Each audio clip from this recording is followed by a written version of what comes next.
Sosialisasi buku panduan akuntansi perbankan atau BPAK yang dikukuhkan melalui Surat Edaran Otoritas Jasa Keuangan nomor 34/SEOJK 03/2021. Persembahan dari Departemen Pengaturan dan Pengembangan Perbankan Otoritas Jasa Keuangan.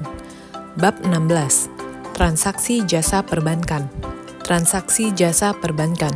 Jenis transaksi perbankan di luar produk simpanan dan kredit antara lain surat kredit berdokumen untuk transaksi domestik atau letter of credit atau LC untuk transaksi internasional, bank garansi, inkaso, clearing, transfer, safe deposit box, payment point, dan uang elektronik. Surat kredit berdokumen atau SKBDN untuk transaksi domestik atau letter of credit atau LC untuk transaksi internasional adalah janji tertulis yang diterbitkan oleh issuing bank atas dasar permohonan tertulis applicant atau dirinya sendiri kepada beneficiary untuk membayar atau menerima draft, mengizinkan bank lain untuk membayar atau menerima atau mengambil alih draft apabila dokumen yang diserahkan oleh beneficiary sesuai dengan syarat dan kondisi janji tertulis yang diterbitkan oleh issuing bank. Secara besaran, layanan jasa ini akan berperan sebagai perantara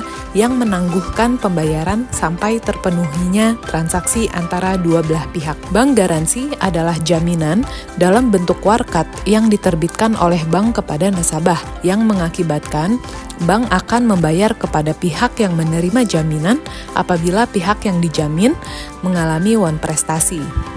Inkaso adalah pemberian kuasa kepada bank oleh nasabah untuk melakukan penagihan terhadap surat-surat berharga yang harus dibayar setelah pihak yang bersangkutan yang berada di tempat lain menyetujui pembayarannya. Kegiatan inkaso dilakukan untuk menyelesaikan tagihan pihak pemberi amanat berupa warkat-warkat atau surat berharga yang tidak dapat segera dibayarkan karena pihak terkait atau pihak berutang berada di luar wilayah clearing atau di kota yang berbeda.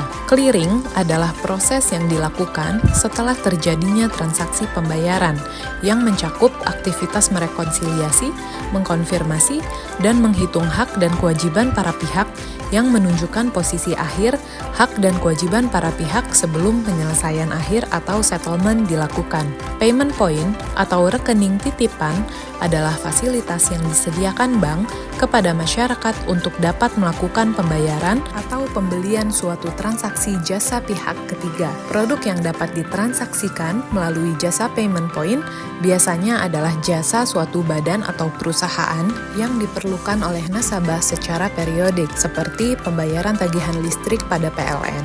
Beberapa kegiatan usaha yang dilaksanakan oleh bank umum antara lain menghimpun dana dari masyarakat dalam bentuk simpanan berupa giro, deposito berjangka, sertifikat deposito, tabungan, dan atau bentuk lainnya yang dipersamakan dengan itu. Kedua, memberikan kredit. Ketiga, menerbitkan surat pengakuan utang. Adapun pengakuan penghasilan terjadi pada saat yang sama dengan pengakuan awal suatu aset atau peningkatan jumlah tercatat aset atau ketika penghentian pengakuan liabilitas atau penurunan jumlah tercatat liabilitas. Hal-hal yang harus diungkapkan terkait dengan transaksi jasa perbankan antara lain: pertama, kebijakan akuntansi yang dianut untuk pengakuan pendapatan, termasuk metode yang dianut untuk menentukan tingkat penyelesaian transaksi penjualan jasa. Kedua, jumlah setiap kategori signifikan dari pendapatan yang diakui selama periode tersebut, termasuk pendapatan dari transaksi jasa perbankan. Ketiga, jumlah pendapatan yang berasal dari pertukaran barang atau jasa yang dimasukkan dalam setiap kategori yang signifikan dari pendapatan. Keempat, pendapatan yang ditunda pengakuannya. Penyajian pendapatan yang diterima bank atas transaksi jasa perbankan disajikan di laporan laba rugi sebesar nilai transaksi. Ilustrasi jurnal. Pada saat pengakuan pendapatan, bank mencatat kas atau rekening bank di debit dan pendapatan jasa perbankan di kredit. Contoh transaksi, tanggal 2 Januari 2022, nasabah Bank XYZ melakukan transfer ke Bank ABC sebesar Rp2 juta melalui ATM. Tarif biaya transfer yang dikenakan adalah sebesar Rp5.000. Bank mencatat tabungan sebesar Rp2.005.000 di debit, kewajiban segera sebesar Rp2 juta di kredit, dan pendapatan jasa bank transfer sebesar Rp5.000 di kredit. Jasa pembayaran atau payment point termasuk KRIS. Payment point adalah kegiatan pelayanan pembayaran atau penerimaan pembayaran melalui kerjasama antara bank dengan pihak lain pada suatu lokasi tertentu. Payment point terdiri dari setoran tunai, mobile banking, uang elektronik, maupun kode QR. Quick Response Code atau QR adalah sebuah kode matriks yang memuat berbagai informasi di dalamnya agar transaksi dapat berjalan lebih efisien dan cashless. Bank Indonesia telah menetapkan KRIS, yaitu penyatuan berbagai macam QR dari berbagai penyedia jasa pembayaran atau PJP menggunakan QR Code. Penyajian pendapatan yang diterima bank atas jasa pembayaran atau payment point yang diberikan kepada nasabah disajikan di laba rugi. Contoh kasus, transaksi host to host. Pada tanggal 5 Januari 2022, nasabah Bank XYZ melakukan pembayaran tagihan internet bulanan melalui mobile banking sebesar Rp300.000. Nasabah dikenakan biaya transaksi atau administrasi sebesar Rp5.000 yang nantinya akan menjadi sharing fee antara bank sebagai penyedia fasilitas dengan provider internet sebagai pemilik jasa. Bank mendapatkan 60% dari sharing fee. Antara sistem bank dengan sistem provider telah terhubung secara host to host, sehingga tidak diperlukan settlement atas transaksi tersebut. Pada saat transaksi atau tanggal 5 Januari 2022, bank mencatat tabungan nasabah sebesar Rp305.000 di debit, giro penyedia jasa sebesar Rp302.000 di kredit, dan pendapatan jasa perbankan payment point sebesar Rp3.000 di kredit. Bank Assurance. Bank Assurance adalah aktivitas kerjasama antara bank dengan perusahaan asuransi dalam rangka memasarkan produk asuransi, pengakuan dan pengukuran. Entitas mencatat kontrak dengan pelanggan sesuai PSAK 72 jika seluruh kriteria terpenuhi. Pada saat insepsi kontrak, entitas menilai dan mengidentifikasi barang atau jasa yang dijanjikan dalam kontrak dengan pelanggan. Entitas mengakui pendapatan ketika entitas memenuhi kewajiban pelaksanaan dengan mengalihkan barang atau jasa yang dijanjikan kepada pelanggan. Ketika kewajiban pelaksanaan dipenuhi, entitas mengakui pendapatan atas sejumlah harga transaksi yang dialokasikan terhadap kewajiban pelaksanaan. Penyajian kontrak dalam laporan posisi keuangan sebagai aset kontrak atau liabilitas kontrak bergantung pada hubungan antara pelaksanaan entitas dan pembayaran pelanggan. Pengungkapan.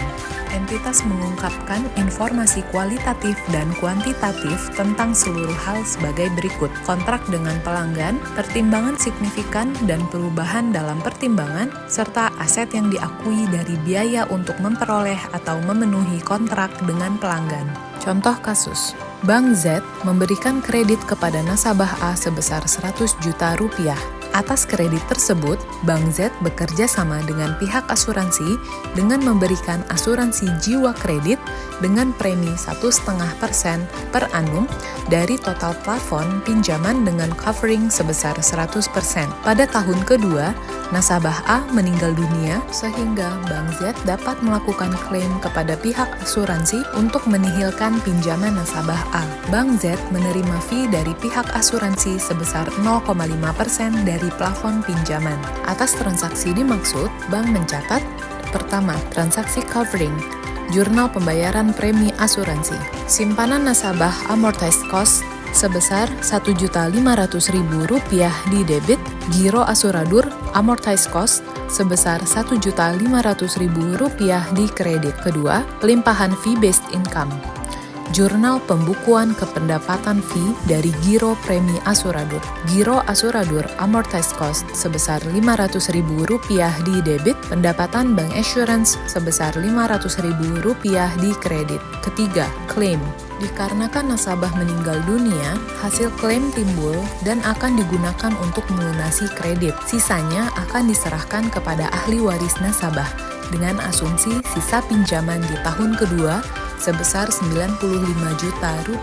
Giro Asuradur Amortized Cost sebesar Rp100 juta di debit, titipan hasil klaim asuransi jiwa Amortized Cost sebesar Rp100 juta di kredit. Titipan hasil klaim asuransi jiwa Amortized Cost sebesar Rp95 juta di debit, kredit yang diberikan sebesar Rp95 juta di kredit. Ketika nasabah meninggal dunia, jika masih ada sisa, maka dikreditkan ke rekening simpanan nasabah, yaitu titipan hasil klaim asuransi jiwa Amortized Cost sebesar Rp5 juta di debit, simpanan nasabah Amortized Cost sebesar Rp5 juta di kredit. Kartu kredit. Kartu kredit adalah alat pembayaran menggunakan kartu yang dapat digunakan untuk melakukan pembayaran atas kewajiban yang timbul dari suatu kegiatan ekonomi. Pendapatan jasa dari penyediaan fasilitas dan pelayanan kartu kredit meliputi iuran tahunan atau annual fees,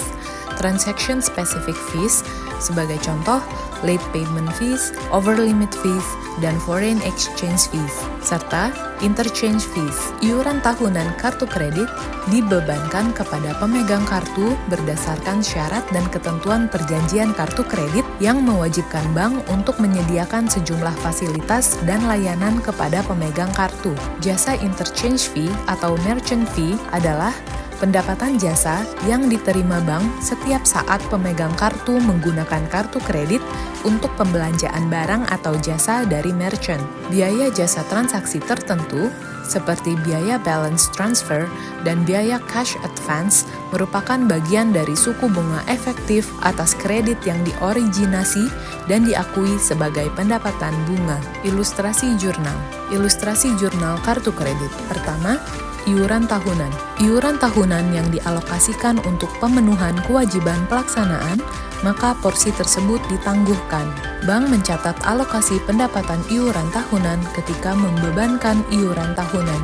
Tagihan kartu kredit atau credit card receivable di debit, pendapatan yang ditangguhkan atau deferred income di kredit. Selanjutnya, amortisasi setiap bulannya selama periode iuran tahunan 1 tahun. Pendapatan yang ditangguhkan atau deferred income di debit, pendapatan jasa di kredit. Kedua, jasa transaksional. Pendapatan tertentu diakui sebagai pendapatan jasa pada saat bank memberikan layanan tersebut. Dengan jurnal, tagihan kartu kredit atau credit card receivable di debit, pendapatan yang ditangguhkan atau deferred income di kredit. Ketiga, interchange fee. Pencatatan interchange fee yang dilakukan bersamaan dengan pencatatan pembayaran transaksi pembelanjaan barang atau jasa yang dilakukan oleh pemegang kartu.